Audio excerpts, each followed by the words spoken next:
Identitas mayat pria terbungkus plastik yang ditemukan di semak-semak kebun pisang di wilayah Cikupa, Kabupaten Tangerang, akhirnya terungkap.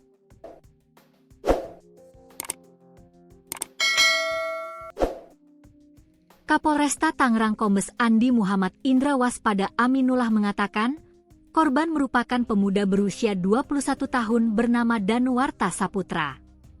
Korban tercatat sebagai warga Kecamatan Talang Padang, Kabupaten Tanggamus, Provinsi Lampung.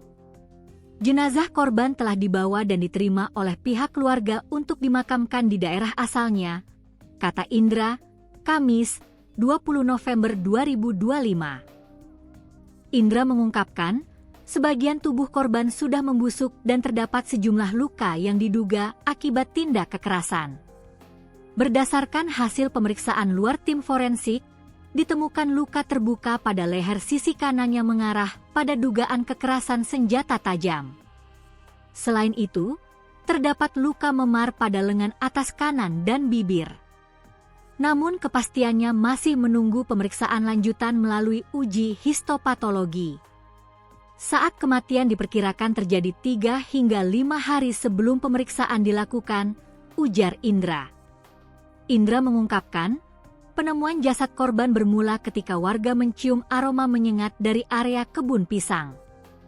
Warga yang merasa curiga kemudian menelusuri sumber bau tersebut. Aroma tak sedap itu ternyata sudah tercium sejak sehari sebelum mayat ditemukan.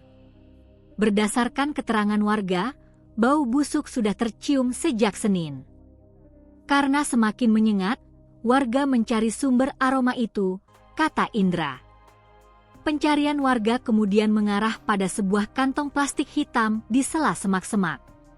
Saat dibuka, warga dikagetkan dengan bagian kepala manusia yang berada di dalam plastik tersebut. Posisinya masuk dalam karung badannya. Dibuka oleh warga. Dibungkus plastik dulu, baru karung, ungkap Kapolres. Dari TKP, jasad korban langsung dibawa ke RSUD Balaraja untuk dilakukan otopsi.